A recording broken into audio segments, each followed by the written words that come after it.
out here in Hannibal today. We're going to learn about something new. As you can see, what's sitting next to 24-year-old Vince Hall, that is not the vehicle that we normally talk about here on this channel. But one of the goals this offseason is I want to learn about a lot of other different things. We learned a little bit about drag racing the other day. Today, we're going to learn about lawnmower racing. Vince Hall got out about 8 times this year. He actually won the last race that he took place in about 4 weeks ago. He was hoping to go to Moose Mountain this past Saturday. Actually, you guys getting this on Sunday yesterday, but things just didn't work out there. But this is not exactly what you think it is, and we're going to learn a little bit about this today. Vince, first of all, how we doing, man? Good. I'm doing pretty good, Doug. How are you Couldn't doing? make it yesterday? No, just couldn't get a guy to ride with. Okay, so are we done then for the Yeah, season? we're done for the season. Okay, so how did you find your way to this versus the multitude of other forms of racing you could have chosen? Well, I went to Fulton Speedway with my dad one time and came back and found a racetrack, West Amboy Fire Department. And I just been going there ever since. Raced there for a while, got out of it, came back in, and just fell back in love with it. So how did you go from driving by this place to getting one? What was the process like? Did you swing by the first day? Did you call them? What did you do? Pretty much just swung by, checked out the track, checked out the mowers, carts they had there, talked to a few people, figure out what I had to get, figure out what to do, look up the rules, and just built one, and off I went. So what is a racing lawnmower exactly? A racing lawnmower is basically a regular lawnmower frame, just different motors, different pulley sizes, and build them and just go. So how much horsepower are we talking here? This one I believe pushes about 30. 30 to 40. Is that a lot? Is that a little compared to the people you're racing against? This one's quite fast. It is quite fast. It is. So there's a reason you win races. Oh, yeah.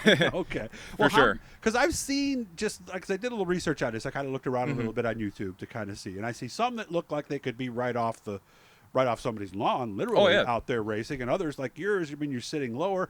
Are there different classes? Are there different ways to hop them up? Oh yeah. There's at least 5-6 different kinds of classes. You get the bone stock right off your lawn, just drop the deck and go. Okay. The other ones, you just like modify the motor a little bit, modify the rear end, put Nerf bars on the side, put a back bumper on, throw a throttle on, you're good to go. Yeah, and the throttle that he's talking about here, that's actually on the steering wheel. That has to be tough to do while you're going through the corners, I would think. And I'm going to zoom in while he's talking about it. Yeah, it is actually a little tough. Going in the corner, you want to honestly try to go left, try to keep it right, but getting on a throttle is a little bit of a pain.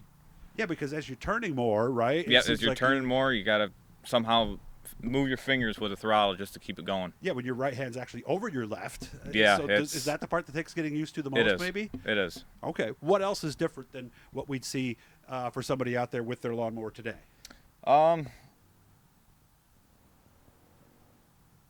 Tires mainly, for sure. Okay. What are the tires? These are actual race tires, I see. These are actual race Hoosier tires.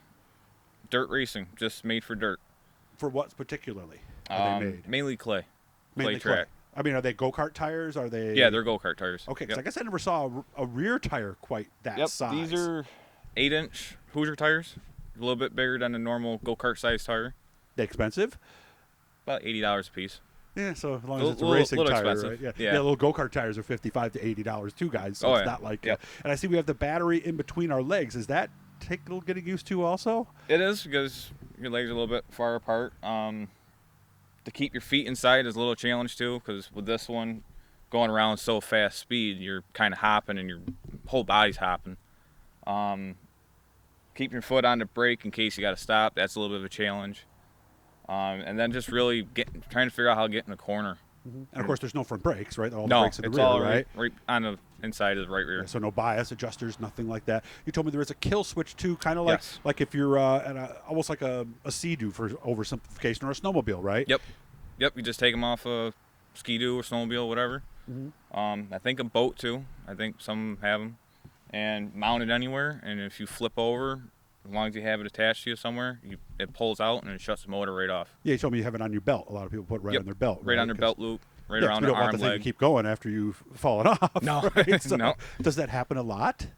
I never flipped with this one before. Okay. So everything's been real low to the ground. My other one, I flipped a couple of times. Okay. How fast do you guys get going on the quarter mile?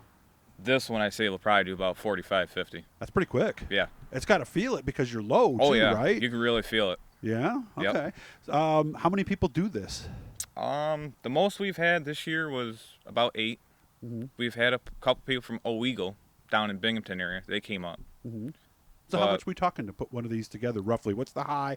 What's the low if you were to do like an unofficial survey in the pit area of those 8 different lawnmowers? For like this one alone with everything, all the modification, tires, rims, what we got in the motor, it's about 2,000. Wow. But a regular one, my other one is probably about 800. Okay. Do people use this as a stepping stone, or do most people find this, like it, and stay with it? I want to go up. To what? I want to race at least modifieds, big block. Okay. Eventually, in the next 4 or 5 years. So what would be the next progressive step? Because I imagine you're learning a lot as you do this, right? Yep. What would be the next step up? Maybe a cart, maybe a 4-cylinder? Maybe I would say probably like a 4-cylinder or maybe a hobby stock. Okay. Just to get the feel for them and then work my way up. Are you in a few looking years. into that? Oh, yeah. Okay. Looking what into seems more doable at this point? Probably a 4-cylinder right now. Okay. And if you were eventually going to move up, I know the front-wheel drives tend to be faster, but I've always been told that if you want to move up to something else, you better get a rear wheel to learn how to drive it. Is that kind of what you're thinking too? Kind of what I'm thinking. I'm trying to explore my options, trying to talk to like a couple people I know that race them. Well, you know See the what they say. Pavlziks, don't you? Yep, I know the Pavlziks. Okay. I used to race with them for a while. Used to be on the fire department with Lorraine. Oh, I didn't know she was in the fire department. Yep. Oh, okay. Make sure when you see her, make sure to tell them I said hi. Yep, I will. I know them from a long way back. Is there a sanctioning body? Is there a way people can find out more online about racing lawnmowers? And what's involved? I'm not sure if there's a website for them. Okay. I know most people is really by word of mouth. So if you know the right people, or even if you just look up where you go, Okay.